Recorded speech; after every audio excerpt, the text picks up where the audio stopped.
disciples of Jesus look to the future. Listen to me, vision without action is merely a dream. Action without vision is a waste of time, and vision with action can change the whole world. He will speak to you. The question is, are you listening? Hi, everyone. Welcome to our podcast. We're so glad you're tuning in today. I am joined with two amazing leaders. And so I'll start off by introducing my dad, the visionary of Real Strength Podcast, and his passion to really add strength to your life in spirit, soul, and body. And I got the order down in my soul now. I'm going to get it right every time. That's Speaking the way that it is into in existence. the Bible, spirit, soul, body. Yep. Just providing content for you to grow in your relationship with the Lord and with people and to have strength in all areas of your life.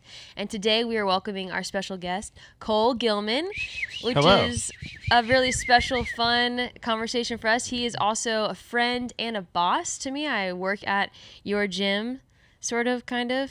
So I haven't part of the called family, him. yes. Yes, I haven't called him by his name or really anything other than boss for about a year now, and it still feels kind of weird to say your name. That works on the podcast.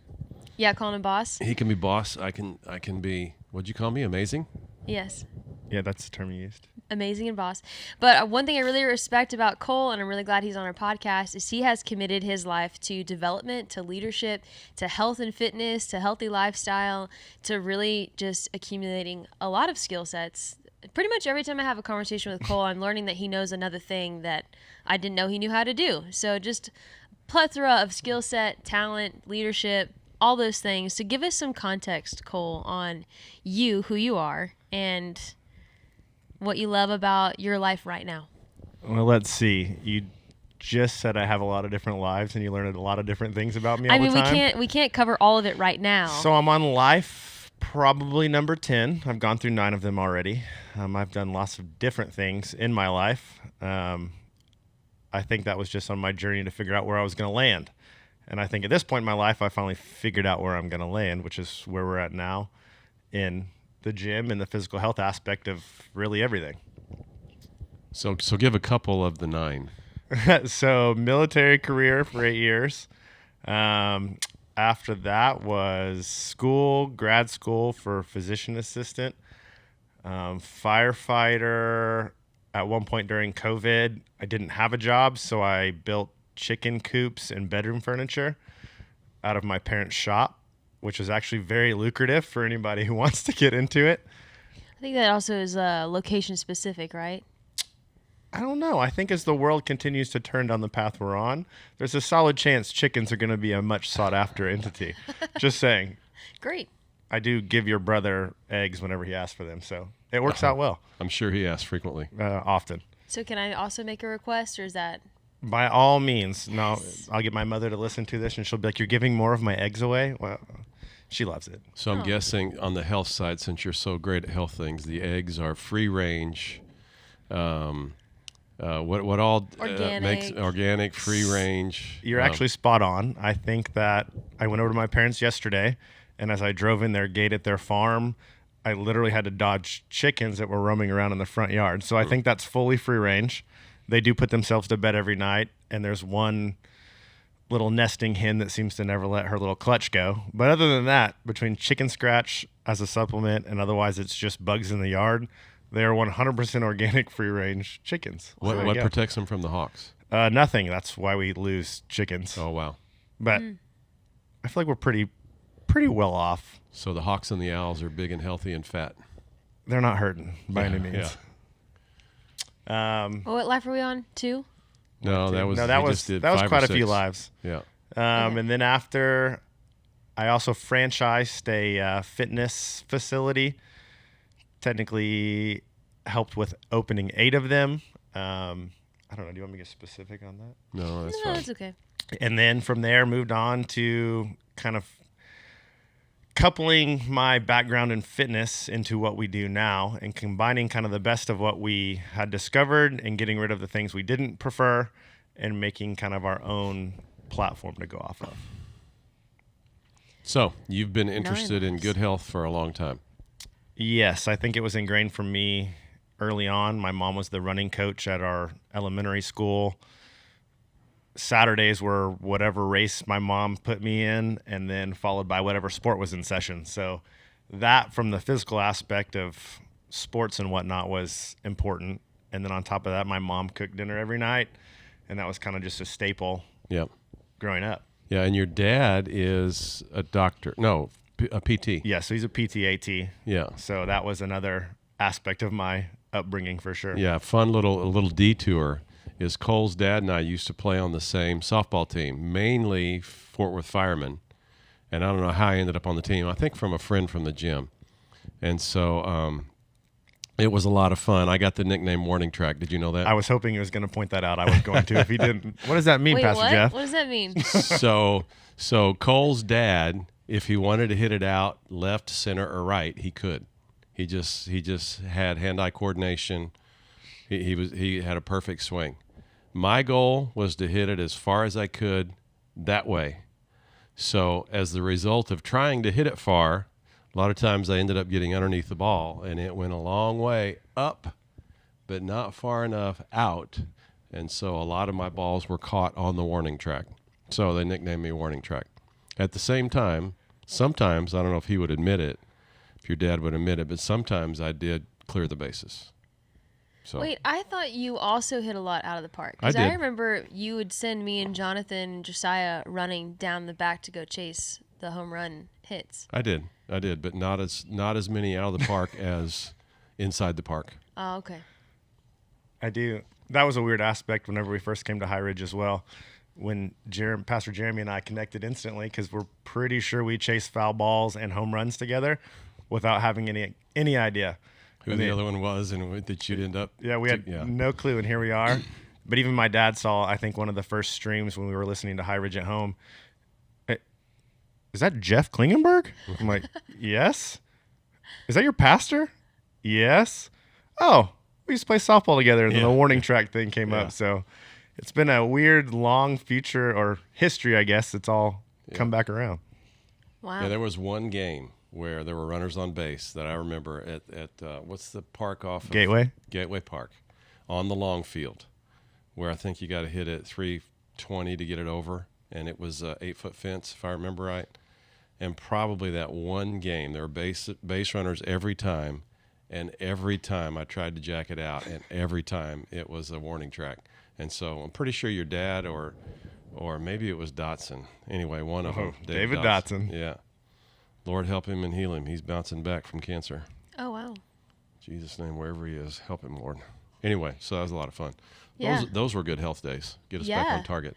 Yeah, those were good health days. I mean, I was just a kid, but I would say I felt real healthy. Could run pretty much endlessly. I love that you said your mom ran is it track?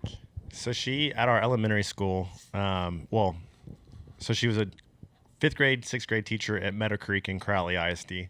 So she ran the running program there. And then when she moved to Best Race in Crowley, where I went to school, she took over a running program from them. So we ran Tuesday, Thursday, Saturday religiously for my entire upbringing.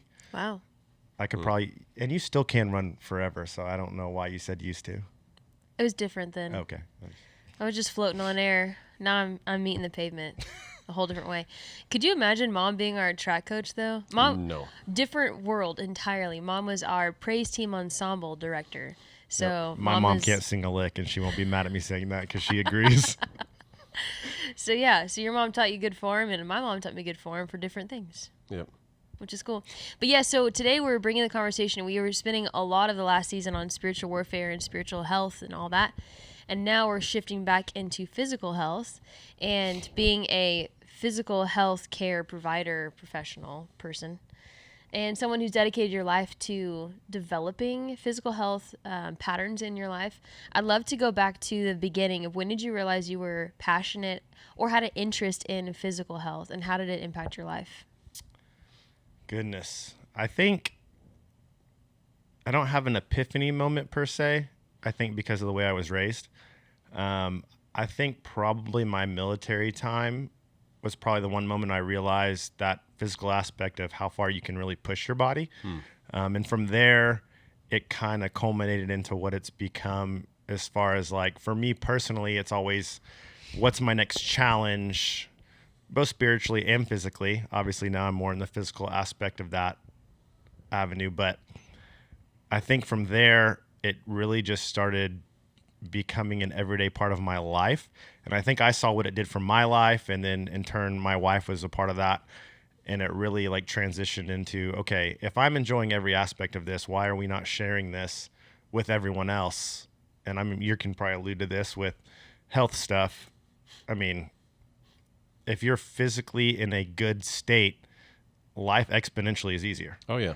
Versus the mental capacity you have to deal with when you're down for the count. Yep. And that's a hard thing. So sharing that was definitely, probably in the past 5 years or so, has really become a true focus and more like a study piece for me, to figuring out how to then translate that physical aspect to, I mean, everyone else that comes in and you can touch on a daily basis. So Yeah, I think in our world, it's either overemphasized.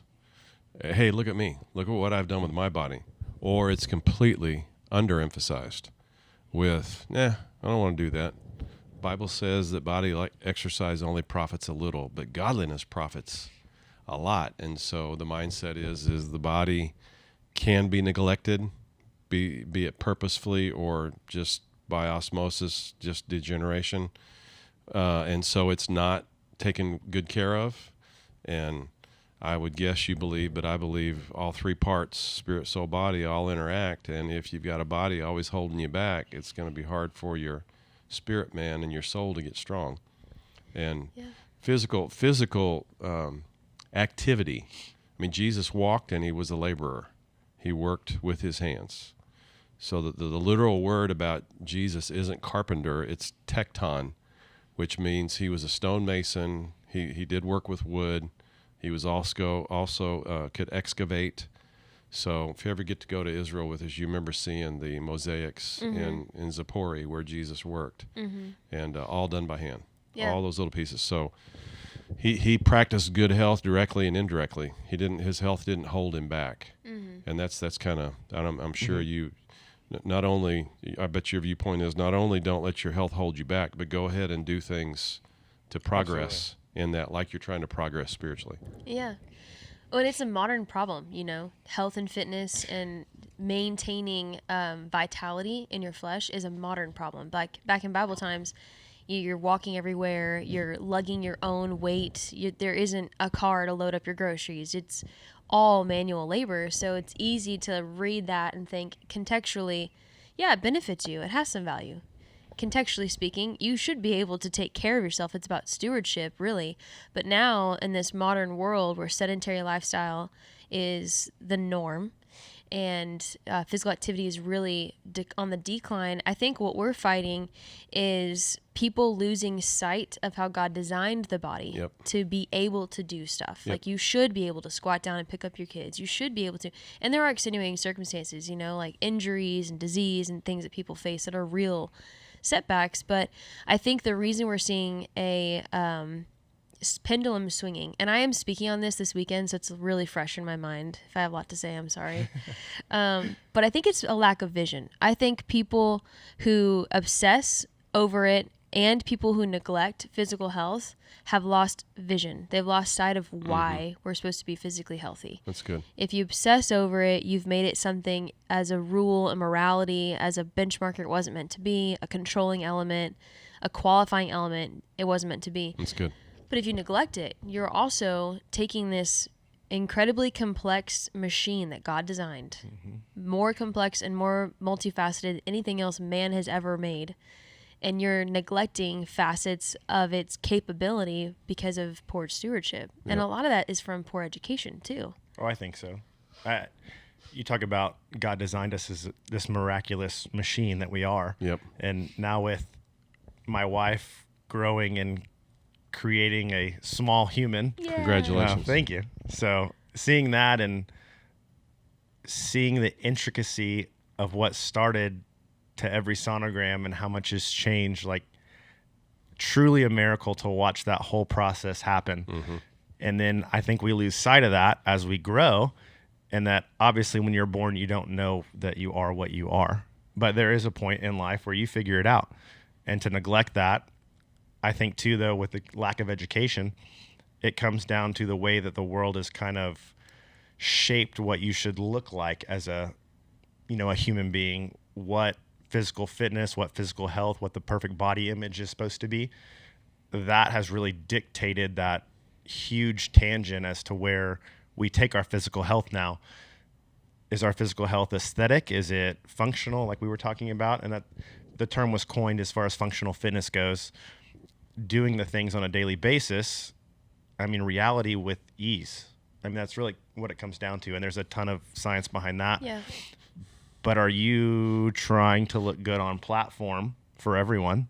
Or are you trying to be on platform and just not have to worry about anything that's going on here, and then just use whatever God's giving to, speak your message? Be it that's your vessel, but you're not necessarily worried. That unfortunately today, the social mentality is just that. What do I look like on Instagram? What do I look like on Facebook? Yep. Yeah. What am I being viewed at from a worldly manner? That is not what physical health is. No. But unfortunately, that's been the direction it's been pushed. So. Yep. Yeah. Yeah, my view is I'm not trying to draw attention to my body. I just don't want my body to hold me back. Correct. And so speak to, there's lots of similarities between the church and fitness groups. So you have founded Athletic Recovery Center, ARC. ARC. I think you're wearing a little hoodie that says it on there. We don't even have you. Oh, you no, have the it ARC. doesn't. Oh, I have the ARC. I have Yep. the Thessalonian spirit, soul, and body, and then Yeah. We didn't Our plan symbol. this, by the way. we didn't even talk about it. I just coached this morning and didn't have time to do my hair, so it came straight here. And I don't know what your excuse is. This is my uniform. This is my uniform for the day, representing physical fitness and health. Shots fired. Okay, so what I was I'm just getting kidding. what I I'll was leave that getting alone. to is spiritual life goes better in a group. Yeah. Spiritual life goes better with goals, with a foundation, with principles. So speak to that with physical life. So for us, the physical aspect, one, what it is as far as like your general overall health, is really only a small facet of kind of what we've developed as far as the art goes. I really enjoyed, I CrossFit for a long time, be it that part of the workout. The really nice thing about that community was just that, the community aspect of building that body of believers in what you were doing. And if you know anybody who's ever CrossFit before, they've drank the Kool-Aid. CrossFit's the greatest thing ever. Not knocking it. I did it for a long time. I've just moved past that. But that avenue, as far as what we've developed, is that community that we have built around just the small facet that is fitness, has gone so much further into really growing our spiritual kingdom than it necessarily has to do with the physical aspects of it. Those are a great attribute to have and a great kind of byproduct of what we do. But developing that community and keeping it very solidified has been a biggest aspect for us. Yeah, so a lot of people think when it comes to physical health, well, I would just embarrass myself. I can't do anything. But they don't realize that when you show up, you start from where you are, just like you do in faith. Right. Christian, when someone meets Christ, they've got a deposit of faith. Their name's sealed in the Lamb's Book of Life. They're an eternal spiritual being with God from then on. But there's effort that has to be made to grow. So you make connections. You join a church. You serve in a church. You get in a small group. As iron sharpens iron, you have those growth moments through relationship opportunities and challenges. And so in the physical world, I'm nearly positive, I'm certain, I've not been to an ARC group or an ARC class. Yet. Yeah. Oh, that's funny. We're going to get him, don't worry. Yeah, you know what? I don't want to embarrass myself. So Okay. Oh, I guess we can speak So to what that were here in you a second, saying? too. What were you saying about everyone starts Start somewhere? somewhere? yeah, well, I've started. So I'm talking about people that haven't started, watching and listening. So how do you help them overcome the mindset with I can't do that, I'll be embarrassed, because I know that that's not true. You come in and everybody else recognizes somebody new is coming in, and I used to be there at one point. Right. So I'll encourage them, I'll help them, I'll give them little pointers on how to get it through. I'll tell them, you don't have to finish this if you can't. You can come back and do a little bit more next time. All that stuff applies both in the physical realm for body health as it does in the spiritual realm. So, so talk about that. What's it look like? Yeah. So for us, I mean, in the spiritual realm, connected to the physical, obviously, the hardest part is that first time you walk through the doors of the church. It's the same thing for us. The first time you walk through the doors at the Ark is the hardest part. I would say that, like, you usually have a metric as far as retention or how many people you close in the business world as far as staying at the gym. Getting them in the door is the biggest challenge that you have to overcome. But the culture we've developed, it doesn't matter. The workouts, like for me, designing them are based around something I can do, something you can do, something who's never stepped foot in the gym can do. It's just a modification, up or down. From the low end, if you cannot finish a certain set, that's fine. You do what you can do. We will push you to your limit and maybe, back off. It's about reading the room when it comes to certain people that are very timid when it comes to stepping in the gym. But outside of that, there's nothing within the gym world you cannot do in some kind of variation or modification. And I think getting them in that first time and letting them go through a class and being surrounded by people like you who are going to encourage them, it's very daunting to walk into some place and look around, especially with that general mindset of you're always comparing yourself to someone else in some capacity. I would say we harbor a completely different mentality in our gym setting, and that it does not matter if you're 100 pounds overweight. We have those people, even more so, and they stick with it. And in turn, obviously, I mean, the benefits of working out just from a healthy mindset standpoint, that changes. And once that click happens, which typically is within the first 1, 2, 3 sessions that they're with us, they're hooked. Yep. But you understand that, and it's getting across to them to understand it too. But you have people like Pastor Bree who are super encouraging when they're working out, and very relatable in a sense that some of those people are terrified. But I would venture to say when they're done, that kind of light and gleam and smile they get done of finishing their first workout, that's the first step forward. It's like moving chairs that we talked about in the 4 chairs. That first person has no idea what they're getting into, and then they're introduced, and then it's like that hunger starts for getting better, for increasing their health, etc. But if you don't harbor the environment and you're not shaming people, you're not judging people, you're never going to get anywhere. And I guess that's one aspect of what we do from that community standpoint, that you don't have to worry about it. You leave exponentially better than when you came. Yeah. So like joining a small group in church, the mindset is I don't know the Bible. They might call on me to pray. I don't know the things that everybody else in the group knows. And then you end up joining a group and you realize there's a bunch of people in here just like me. Absolutely. The leader of the group, of the small group, is just a step ahead of the rest of us. That's one of the reasons I love and enjoy ministry so much, is because there are so many hungry young men running after me, spiritually speaking, and really growing, and that keeps me going. Yeah. And so people think, well, I don't know how to do that. I'd be embarrassed, and that's not the case at all. No. And man, I would like to get people just doing anything, getting in a walking group, getting in something where you've got a community element with encouragement built in, with goals that you can achieve, and then you realize, a month later, whoa, I feel better than I've ever felt. Absolutely. Whoa, my mind's clearer than it's ever been. What's going on here? Oh, I'm better oxygenated. Oh, I'm utilizing. I didn't know I had those muscles. Where did those come from? Exactly. And hormone function gets better. Absolutely. And enzymes get in place. Immune system gets stronger. So many benefits, just like with spiritual benefits. Yeah. Of I read my Bible and I grow. I pray and I connect. I worship, and all of it ties in. So many similarities. Yeah.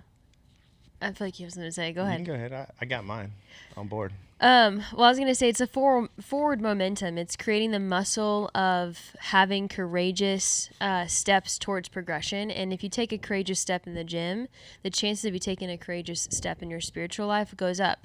If you can go into a gym and get comfortable with being uncomfortable for a little while for the sake of developing yourself, It's a lot easier to go into a church where you may have not been at church in a long time and it feels really uncomfortable, exposing even, because you're like, I don't remember.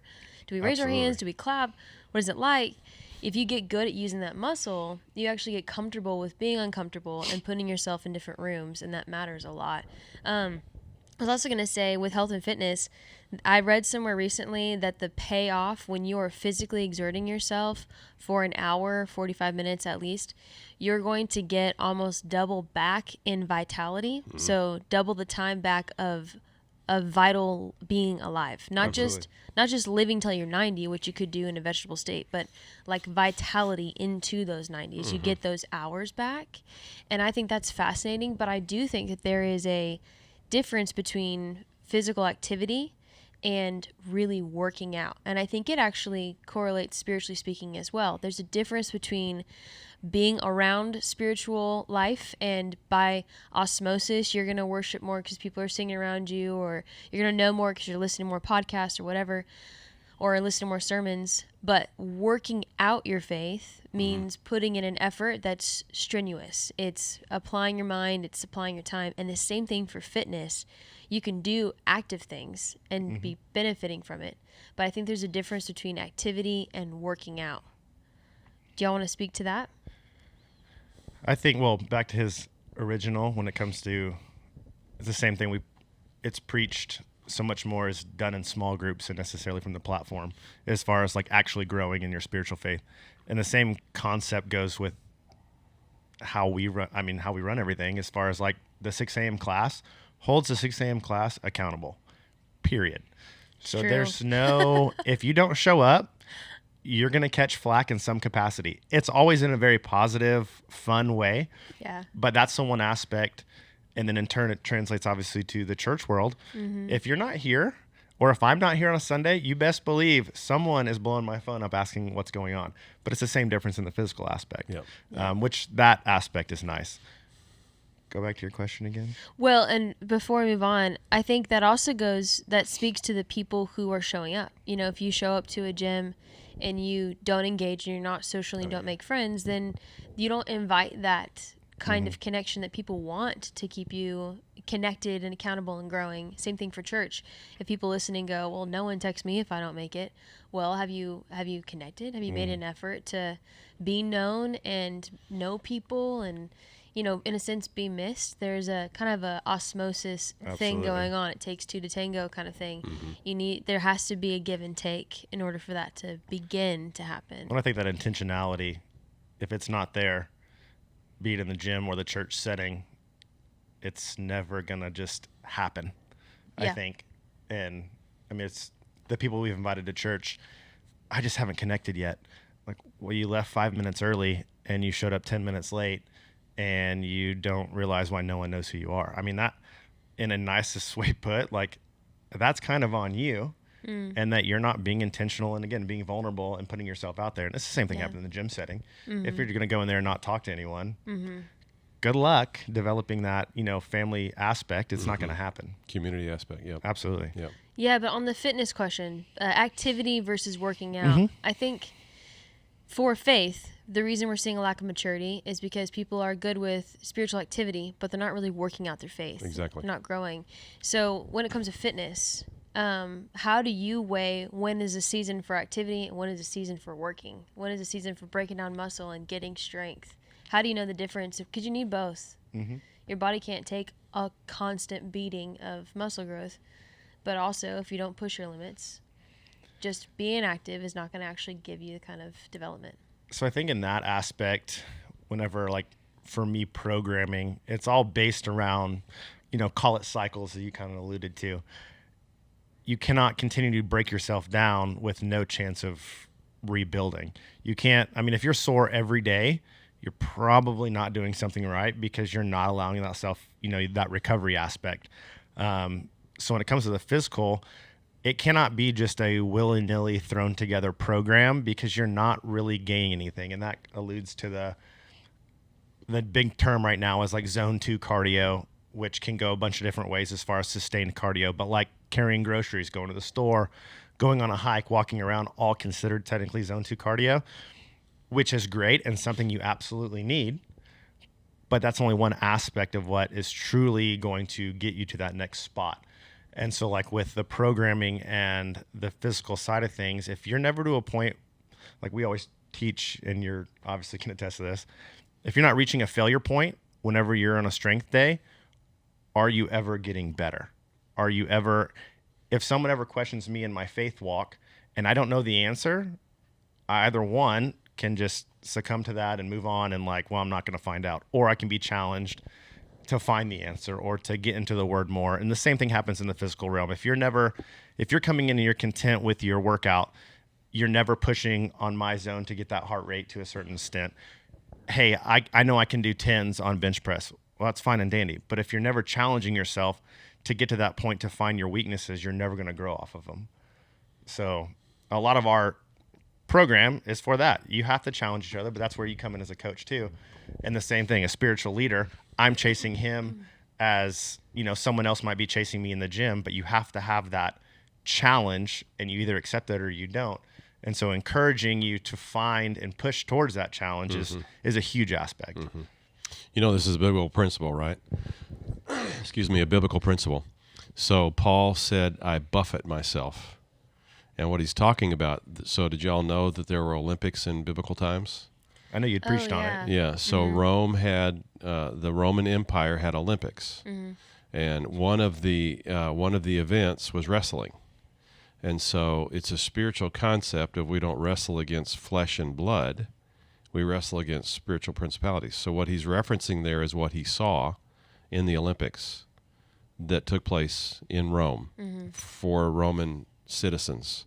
I don't know if it applied to non-Roman citizens or not, but at any point, even in that time and in that era and that age, there was a goal to develop and to get better for the sake of just Paul was speaking of it spiritually, but we know that he watched and saw the Olympics. So he took a natural principle that worked, applied it into a spiritual principle, and it worked. And so the two bounce back and forth is what I'm trying to say. Yeah. So I'd love to know, Dad, if you, being that you have been a lifelong fitness hobbyist, I don't know how you would title Probably yourself. hobby, yeah. Because you've gone through like bodybuilding phases, functional phases, your classic calisthenics, and then all that stuff. Has there ever been a time where you really felt like God was speaking to you spiritually about what your body was going through physically while you were in the gym? Oh yeah, some of my best insights in messages come from when the blood is flowing, the body's oxygenated. It's like everything goes, what? Yeah, some of my best insights come. That's why I always keep my phone with me so I can run over and I can capture the thought on my phone. So all the way through all of the stuff I've done, water skiing, racquetball, softball, basketball, golf, running, calisthenics, powerlifting, bodybuilding, now functional fitness. That's a good list. Every single time I'm leaving something out. I can't think of what, but water sports. You get that one? Water skiing. Yeah. Yeah. But every single time. So even let's take water skiing. You're in the water. You're thinking about what's going to happen. I'm going to be pulled up. I've got 65 yards to get up, get comfortable, get out, and then be ready to focus and concentrate on cutting through the entrance gate, looping ball 1, ball 2, ball 3, ball 4, ball 5, ball 6, and then back out the exit gate to have a run. And so in the meantime of thinking that way, thinking progressionally about what I'm about to do, what I've challenged myself to do, what I'm doing with two other guys, the other guy that's driving skis and the watchman skis, and we just rotate. And I'm thinking about, what they have taught me, what they've encouraged me in, and I'm even praying, Lord, let this go well. I enjoy this. I'd like to not have an injury or an accident. But inevitably, that sense of accomplishment then carries over. So we used to ski at sunup, and those were the days where I would get up and just read for like 10 minutes, go ski, and then come back. And inevitably, after coming back, it's like the scripture that I read just 10 minutes to get the word in me to start the day just came alive. And then the process of accomplishing, of challenging, of trying to go further in speed and shorter on the rope than what I did the time before. All of that sets up with, now, Lord, I'm going to study what I read this morning to see if you speak to me, that I can give something from this to help your people. And then it's almost like the process happens. Oh, that insight leads to that insight, leads to that scripture in another place. And so the two work hand in hand. Same with, you mentioned shagging fly balls for me and my buddies when we were getting ready for softball tournaments. Very same thing. You're in community, you're accomplishing something. It's giving you a benefit in one part of the three parts that you are, and that can apply and bring increase to the other two parts. Yeah. So they're none of them mutually exclusive from each other. So anyway, does that make sense? Yeah. Well, speaking to that focal point in your mental clarity, of course, you get down to the nuts and bolts of, the physical aspects of things, and then you get into the neurotransmitters, et cetera. I mean, you obviously had a huge dopamine dump after hitting that water skiing. I'm addicted. 100%. And you have that, for lack of getting too in depth with catecholamines and norepinephrine, epinephrine, your fight or flight, your... And people can go look up these you can go words look at later. those up. Basically, fight or flight, your feel-good feelings, dopamine. Never, in the instance now, these days of the cold plunge phase, it was well put to me one time that you never are in a bad mood when you get out of the cold water. Because you're out of the cold water. Has nothing to, mind you, there is a simple fix that is obviously your hormone dump. But no one in their right mind got out and went, man, I wish I was freezing again. And so that aspect of that dopamine rush you get from water skiing, the same thing you get from working out, the same thing you get from anything physically moving your blood, getting your heart rate up, and then in turn releasing really those three hormones, your clarity of thought, your mental aspect and processing after that, through the roof. Ask Pastor Zach what happens when he gets out of a cold plunge in the morning and then has to go study to prepare for a message. Epiphanies come that you never would have thought otherwise, but it's because you're stimulating the same response. That God designed. Yeah, that's not by chance. Yeah, it's pretty cool. So God designed for us to get into 40-degree water. Absolutely. Where is that? Where is that? Is that First Ark chapter 4, something along those lines? Speaking of, though, there's two more major topics I'd love for us to cover while we're here. Keep Got rolling. One is about the ARC, new facility, partner with High Ridge. So can we get a little bit of context and talk about how that came about, what we're looking forward to, and all that? Absolutely. So when PCC opens, or potentially there before, we will be hosting what we bring to the spiritual family, physical family, et cetera, within High Ridge's Next Gen facility. That came about, I honestly couldn't even pinpoint as to how. It just kind of was a discussion item one day, and we started kind of bouncing that idea back and forth. And based on what we try to do as the ARC family and what we try to bring to the spiritual world, and obviously exclusively High Ridge, because this is my church family and what we love, it's a great launch platform for us to in turn build the kingdom. So by doing that, it kind of worked hand in hand that when we're not using the building for church-related events, youth, which we will still be a part of on Wednesday nights, we now kind of inadvertently have the ability to get people into the church without them consciously knowing, I guess, that they're in the church. Don't call it a trickery of sorts, but just a very smooth transition in a symbiotic relationship to work from you're already taking a class, you're already in the church, you're already being built up on the principles that we have as a gym, which tie into the spirit, soul, body aspect of what High Ridge is doing. And now instead of making a right into the Next Gen facility to come take a class, hopefully on Sundays or Wednesday nights, especially when it comes to youth, you just make a left. So it works really well in that our spiritual and business principles are very much derived from what we picked up just coming to here and what you guys preach on every Sunday. So that from the Next Gen side will be kind of where we're going with everything. That also gives us the avenue to open up youth events, to give youth a safe space outside of their normal hangouts that probably aren't real Christian based. Yep. and establishing kind of the whole principle of this is taking care of your body, which in turn, as that triangle, makes your spirit and soul aspect that much stronger. It just gives us, again, an avenue to do that works perfectly in conjunction with kind of what you guys have established as a church head.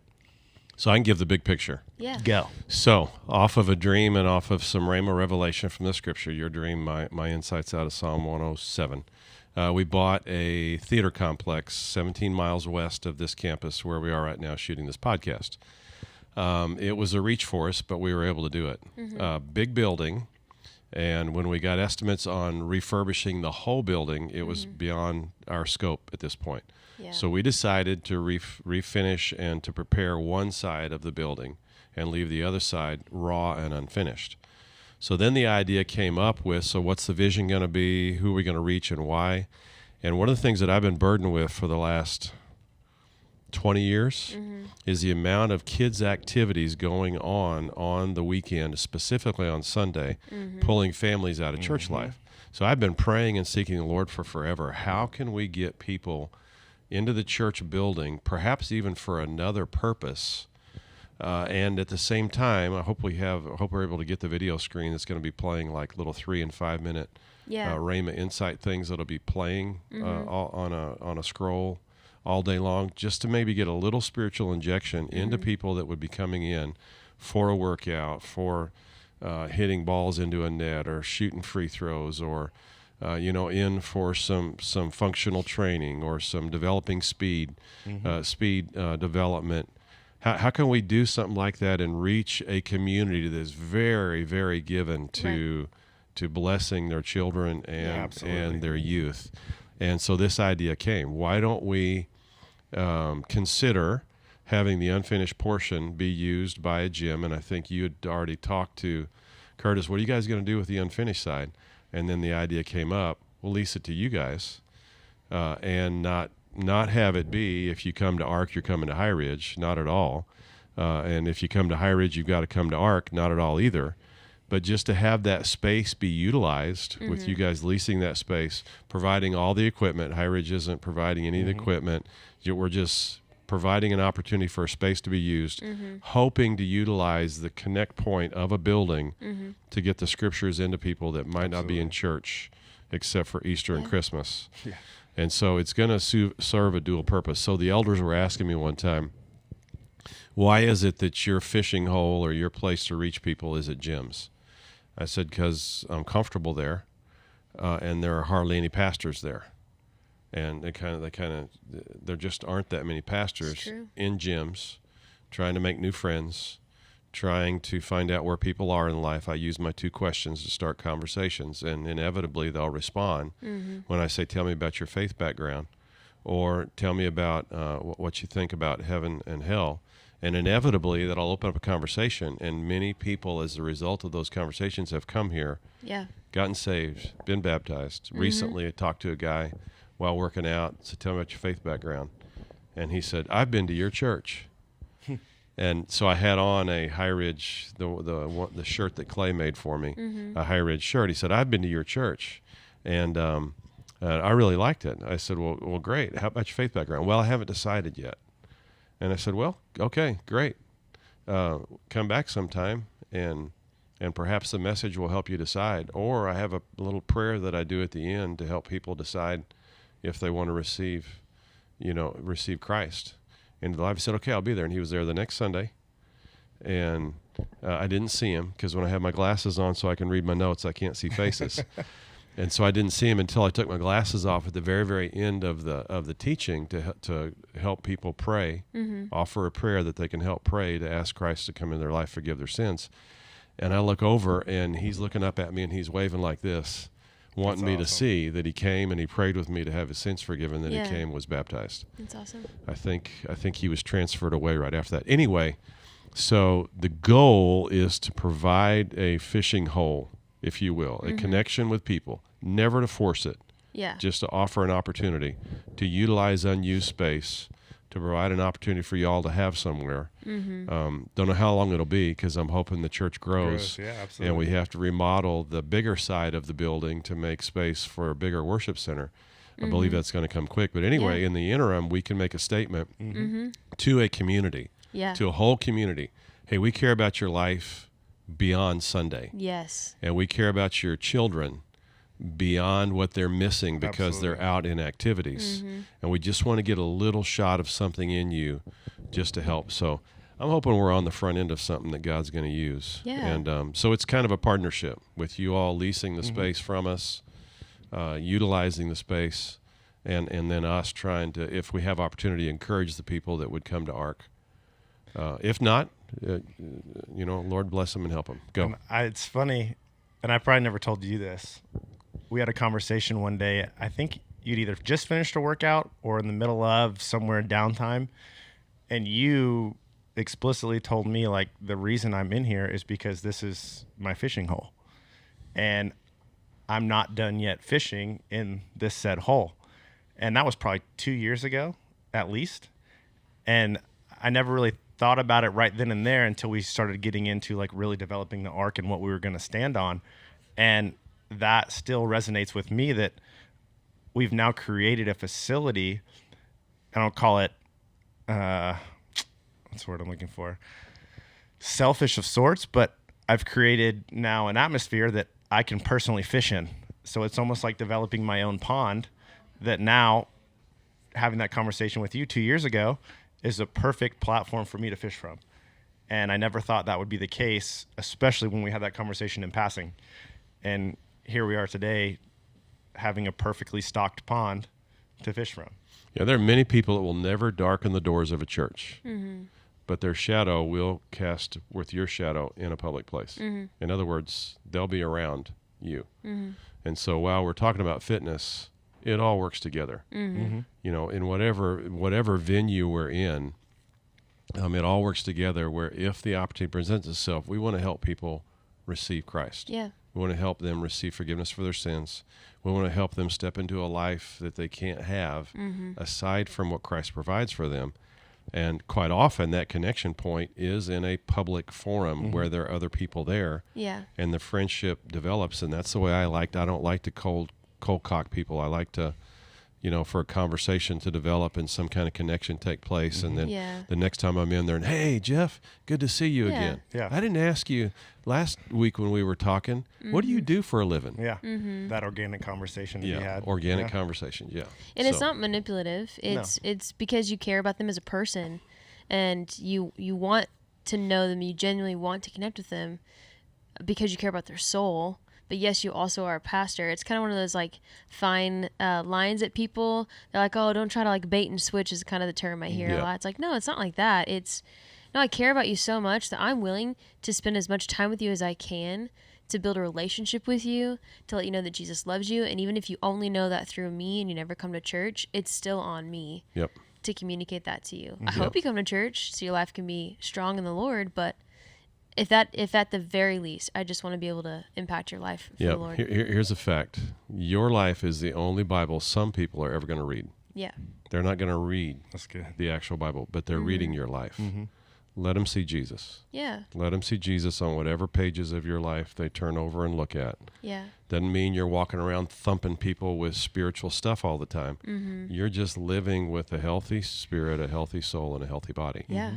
And so you don't have anything holding you back from the joy of the Lord, which is your strength.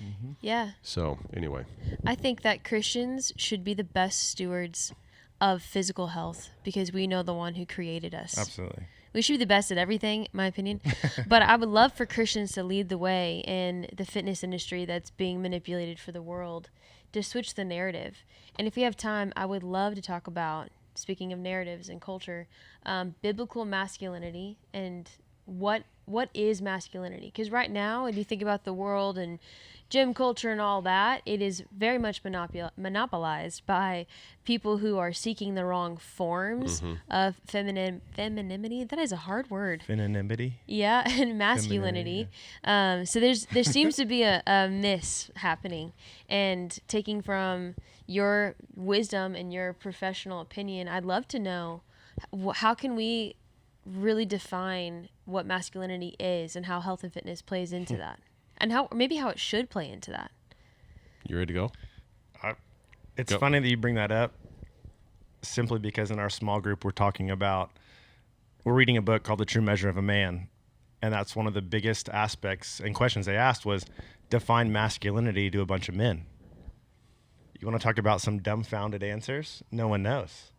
And that's the problem, I think, largely. Obviously the generic physical aspect of masculinity is that physical stud of a specimen that a lot of people identify as. But I think they're missing the mark largely. The definition of masculinity goes back to God, the creator of all things. Who has done more than Father God has? For that matter, God, Father, Son, and Spirit. Let me clarify that. Mm-hmm. So that is, He is one, and one person, three expressions. Mm-hmm. That's a beautiful picture of masculinity. Who loves? God loves. Who helps? God helps. Who is a friend? Jesus identified himself as many things, and one was a friend. Mm-hmm. And so we see many different things that allow us to understand masculinity. And physical strength could play a part. Not nearly as important, though, as what happens in your spirit. Mm-hmm. And so masculinity is, I believe, loving God with all your heart, soul, mind, and strength, and loving others as you love yourself. And so there are a lot of people trying to prove, a lot of men, let's keep it on men, a lot of men are trying to prove they're masculine because they don't love themselves.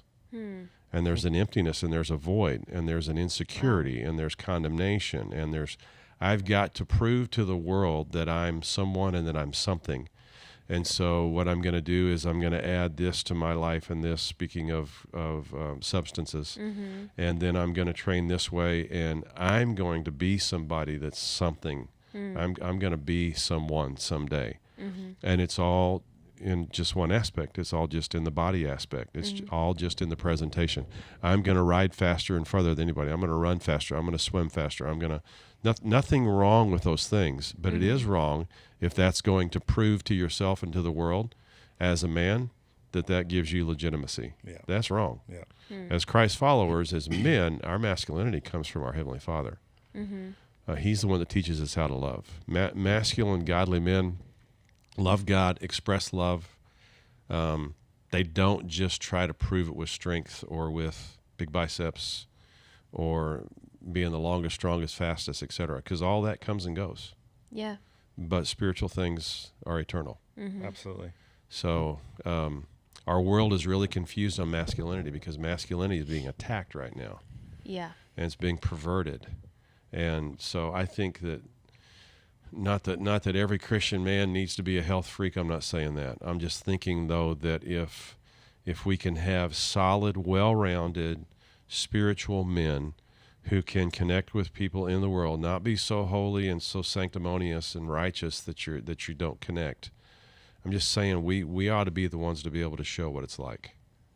So I try to show spiritual, emotional, physical masculinity just by doing what I do as though Jesus were with me at that moment. Yeah. So when I'm working out, I want the Lord to be pleased in that moment. I'm praying, I'm worshiping, I'm trying to do stuff to get my mind off the pain and the strain. But yeah, so what a mess our world is in. It's true. We've got people trying to become masculine who aren't. Women trying to become men. We've got men trying not to be masculine to try to prove they don't have to be. And there's a void. We've got kids growing up without a masculine example in the home. I mean, when I was born in the 50s, 70-something% of homes had a man in the home. And I was taught masculinity by my God-honoring, God-fearing father. Spiritual and biblical masculinity I learned from my dad. Yeah. Now, I think the percentage is down to fathers in the home is at 30%. Yeah. Something like that. It's low. Don't quote me on the stats, but I know it's not good. So we've got a whole generation trying to figure out, who am I? We've got a whole group of men young men trying to figure out, who am I? What am I supposed to be? Do I show I'm masculine by pulling my gun out and popping somebody that gives me a bad look? That's not masculine. No. That's built in fear. That's not built in faith. So anyway. So what role does fitness have with masculinity? Well, I think you touched on, the exact premise of women trying to become men trying to be a little less feminine or being more feminine in the physical aspect alone, obviously. But it's all, every single point that you made comes down to how we are viewed in a material world. And I think that's where the focus is shifted, which is something I think we're going to have to combat for the foreseeable future, because it's not based on their Christian walk. It's not based on being Christ-like. Mm-hmm. We're made in his image, and we're so far from that from a social and societal standpoint. I think that's the biggest aspect of that false masculinity, or therefore people not being able to describe what masculinity is. How are we viewed from a societal standpoint as far as accomplishments, as far as, are we showing that from a masculine standpoint, you can fake it all day. And you see that across the board with, of course, the social media outbreak in the times you're using it for bad. But am I putting stuff on social media from a physical standpoint? I mean, I could post shirtless pictures all day. You have all these women that are wearing next to nothing in this particular physical shape. And that's what everything's being derived to. And that's how you get your self-worth. And I think that's where a huge aspect has changed in the masculine department. Like, I look at my dad. I mean, someone you played with, you remind me a lot of my dad. In that he must be a great dude. He's awesome. Super solid. He led by example in what I would categorize as being a masculine man, and that he labored and he did things. The reason I have lived so many lives and can do so many things is because I learned from him. I'm purposefully trying to lead my family down the correct, quote unquote, proverbial way, because mm-hmm. that's what I was taught. Mm-hmm. That's how I was raised. I remember the first time I read Proverbs in its entirety, I'm like, why does all this sound real familiar to me? And my dad was like, well, it's a no-brainer. That's how you were raised. Mm-hmm. Mm-hmm. But those are the terms and the concepts of life I've come to know. And in turn, I'm going to push down to the next generation or someone I can influence from that masculine standpoint. Mm-hmm. You don't have to be a big macho physical guy. You don't have to run the mm-hmm. fastest mile. If you're focused on that, you're missing the mark. Yep. Yeah. And from a physical aspect and where it falls into that spiritual triangle, it's one aspect, but you have to be confident in who confident in your own skin. Mm-hmm. to therefore connect to the other dots. Mm-hmm. I have a thought. I could be wrong, but I'd love to run it by you guys when it comes to masculinity. I think a benefit that I see for physical fitness with masculinity is vitality being one, mm-hmm. protecting your vitality, because when you are in greater strength and greater, you're more alive, you're more able to show up for the people you need to show up for, and you're more able to withstand the trials that are going to come as a man that God's placed in this world and in mm-hmm. your families, in your places of leadership. You're going to face trials, especially like you were saying, there's a war on masculinity. So being able to be having some strength, some vigor in your own physical stance, I think helps you face and weather those storms. I've seen you weather lots of storms where your physical strength helped you get through them, mm-hmm. and getting through the storm is part of your call as a man mm-hmm. and part of your masculinity. Not being strong from physical fitness, but allowing physical fitness to be a tool that helps you get through those storms. Mm-hmm. Would that make sense? Yep. And then the other thought I had, one more, I might lose it, is, come back.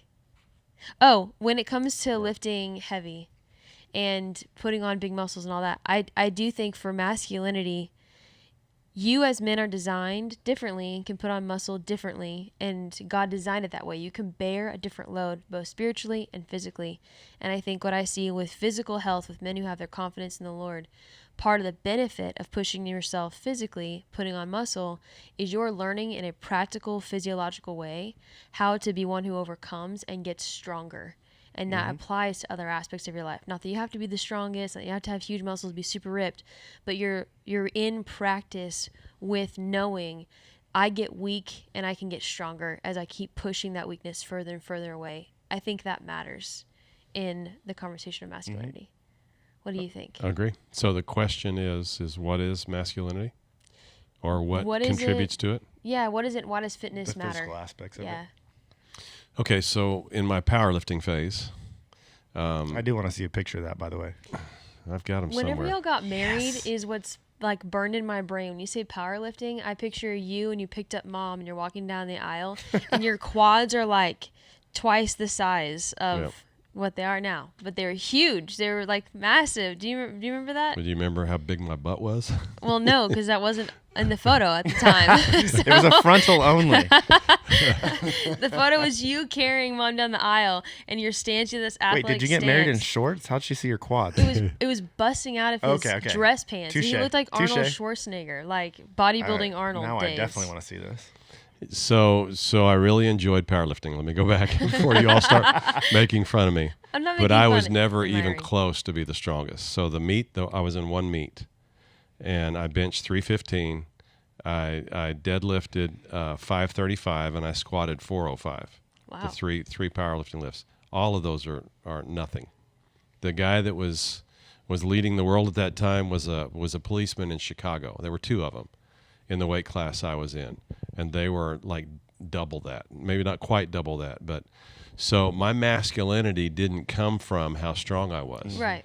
My masculinity came from the fact that I felt like God said it was okay to do that as a hobby to strengthen my body for longevity's sake, and just enjoying the challenge of what can I go for. At that time, powerlifting days, I was memorizing a lot of scripture, and so the two just went hand in hand. Not that it was legalistic, not that it always had to have a challenge to it. It's just that helped me. I needed help. Otherwise, I would tend toward laziness. And so having those two going on, looking forward to the next workout to try to have my double on bench be at 250 and hoping that double or my triple be at 250 would help me go to 325 on my single. The double rep, single rep. Yeah. And so those just worked. They just dovetailed for me. And so I'm not saying that every man is like that masculinity is like that, but we cannot deny the fact that we're a triune being, and they connect. So you can't find masculinity outside of the Lord if you're a Christ follower, and things that He has put into our world can help and not hinder. I never worshipped it. I never tried to get into a picture at a powerlifting meet. I went to powerlifting meets with one of the guys that were world record holders. I just didn't. They weren't my idols. The Lord was my idol. But at the same time, that was something that could work back and forth to help me. Yeah. Does that help answer? Yes. Yeah, I think so. Okay. Yeah, I mean, you were talking about the whole muscle aspect. You look at like the sculpture of David before. He wasn't some frail little guy that wasn't a thing. But I think it's also kind of I call it a slap in the face of sorts that we treat our bodies in a physical sense different from what we've been given. And I think we've been given such a magnificent, basically base to build off of. If we're not doing something with it, then we're just kind of slapping Christ in the face and like, thank you for giving me this awesome vessel. Now I'm going to let it go to crap. Like, it's just what it is. It's not a thing. And I think you have to kind of tailor what you've been given. Everybody obviously has a different superpower of sorts, and in the physical realm, some people might look different and build differently. But if you're not taking care of that, then you're not giving what He's given you and being able to in turn, build the kingdom with it in a physical sense. If you're able-bodied, you're that much more prone to do good with it. So speaking of David, this could be a good analogy, and maybe if you have more, we can go to that, but maybe this will put a bow on it. So David took seriously his relationship with the Lord and his responsibilities on earth. So he took it very seriously to watch the sheep that were his dad's sheep, to the point that he got so good with a slingshot. Now, it wasn't a slingshot that had a Y and a handle that you pull back. It was just a string, a leather string connected to a little strap of leather about the size of a Band-Aid, and then another string the same length. And so you'd put a rock in the Band-Aid part, and then you'd hold it tight with the two strings, sling it over your head or on your side, get a lot of speed going, and release one of the strings. He got so good at it that he killed lions with it, that he killed a giant with it. Now, there's a video that I've seen on social media of a guy, I think he's an Iraqi guy or a Syrian guy or something, that is a herdsman, and they put up a steel plate, like, when construction's going on a road, and they've got a trench dug out. Oh, yeah, they that put casing steel, yeah. monster thick steel plate there so you can still drive over it until they get finished with the plumbing work they're doing underneath. One of those, they stood up on its edge, and the guy was like 50, 60 yards away. He starts slinging a ball bearing, just a little ball bearing in it, and gets it going so fast he hits that steel plate just a little bit from the top, and the whole plate falls over. So when David, king, well, he wasn't king then, he was just a shepherd, he was just 17, 18 years old. When he threw that stone, it embedded into Goliath's forehead to knock him down. Goliath was 9.5 feet tall, 500-600 pounds. It's in the Bible, I just don't remember. And so all of that to say, David developed that skill in his love for the Lord and his responsibility that he had for what God had given him life to take care of.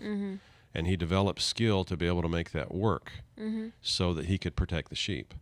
And that just kind of ties in for me. He's the best king. He's the king referred to as the greatest king in the history of Israel. Yeah. And he was red complected, auburn colored red hair, considered quote unquote ruddy, kind of despised. He wasn't a physical specimen, but he developed more than just one part of his life to be good at. And that's what I think really was David masculine? Yeah. He ended up getting really good with a sword. Yep. He was also really good with musical instruments. Yep. Try that on for size. Right. And so he would be greatest king in the history of Israel. He would be an example of what a arts-loving, music-loving man can be that also could kill giants. Yeah. And so there you have the whole spectrum of how masculinity can fit in with someone. Yeah. And he did it all for the glory of the Lord. Yeah. He was so good as a musician that when Saul was being tormented by a demon that he invited on himself, the Lord allowed to go to torment Saul, King Saul, that when David would come in and worship and play, the demon had to leave. And Saul would then find peace. That's a man's man. Absolutely. Yeah. And that's the kind of man I admire. Yeah. I don't think, just to continue on this bow that we're putting on, I don't think that, I personally don't look at men who don't go to the gym and think, oh, they're not a real masculine man. I think that there is a aspect of challenge and discipline that the gym brings. And for some men, their life has that. They face that every day with their job, with whatever it is that they have responsibility. Like you were saying, David had things he was given to take care of that required that of him to be successful. He had to grow in those spaces. I think for some men, they're in places where that's not required. And so they have to go seek it out to develop. And one great place to do that is the gym because it's designed for that. So I do see the difference there. And I think that's a great example to pull on. I know this is recorded and I will not admit it unless he sees it. But I have seen your son play a musical instrument well and also hit bombs. So you're I'm not referring to him as Jeremy. David, but I I have seen bombs hit while that morning playing a little strum on the guitar. So just saying. Oh, Jeremy's the perfect guy. You've heard it here first. Cole thinks Jeremy is the perfect man. I will never admit this out loud, and that I just did. Oh, he loves you too. He probably already feels that in his heart right now, and he doesn't even know what's being said. He'll probably text you later and be like, "Did you say something nice about me?" I felt like you were talking about me. I was. Jeremy just loves Cole. It's really sweet. Doesn't everybody love Cole? Well, almost. Ask my wife some days, but other than that, I feel like most of the time, solid chance. Did that answer the masculinity I question? think so. It's just such a huge conversation right now. I couldn't absolutely. miss an opportunity for two wise leading men who have really applied themselves to developing who they are as men to speak into that on this podcast. Well, the mess that our world is in regarding masculinity, bodybuilders, fitness buffs, CrossFit they're not going to be able to reverse the trend. It's going to be the Spirit of God working through men and men need to lead the way, I think. Not dominate, I would but I agree. think we need to lead the way. I think God created Adam first. Yeah. It's a principle the Apostle Paul speaks to as well. And so I think we lead the way, and not by punching harder, lifting more, running faster. We lead the way as spiritual men Yeah. Absolutely. who aren't despised by the community in which we live because of things that don't necessarily need to be in our life to discount us. So, once again, it all ties together, and I think God wants the men to lead the way. Yeah. That's what I'm trying to do for y'all. Yeah. You're doing a great job. Thank you. Call me amazing again. You're amazing. I know you said I was wise too, so you got amazing. I got wise. Dedicated, disciplined. I need to pay you more. You can start by paying me. I'm just kidding. No, guys, thank you so much for your time and this conversation and setting up a space. I do think you are both doing a great job. And I was thinking, if we were to get to this conversation, which I'm glad we did, I love how you both carry just who God is in you, in your life, into the spaces that you get to lead. And you're really paving a way for men to be called up and to advance into more. If they choose to rise to the challenge, you guys are two great leaders who've set that path. So thank you for that. Thank you. Appreciate it. You're going to help Thank turn you. that tide just one, degree at a time. Thank you for the compliment, and for it me. brings a song to mind, the old Keith Green song. Nobody's perfect except for the Lord, and even the best sometimes fall. But remember, He is divine, and you are the branch. He'd love to get you through it if you give Him a chance. So just keep doing your best and pray that it's blessed. Jesus takes care of the rest. That was so good. I'm so glad you're singing. The I singing am too, 'cause pastor I needs to can't come sing. back. I need more of that on the platform too. Well, I stopped doing it because my wife didn't think it was that good. Songbird of your generation, right there. Honestly, Pastor yes. Jeff Klingenberg. Anyway, People thinks we got singing from mom, but we could have gotten it from dad. true. go back and look up Keith Green. His songs will move you. Yeah, they're powerful songs. That was a lot too to that song you had just ready to go. Yeah, that was good. Oh, a lot of those songs in the formational time of my spiritual life really have affected me. Embedded. Powerful. Okay, you want to send us out? Are we peace out? Sure. Hey, everybody, we love you. God bless you. And we finish out by which one here? That one. Here we go. Peace out. Peace out.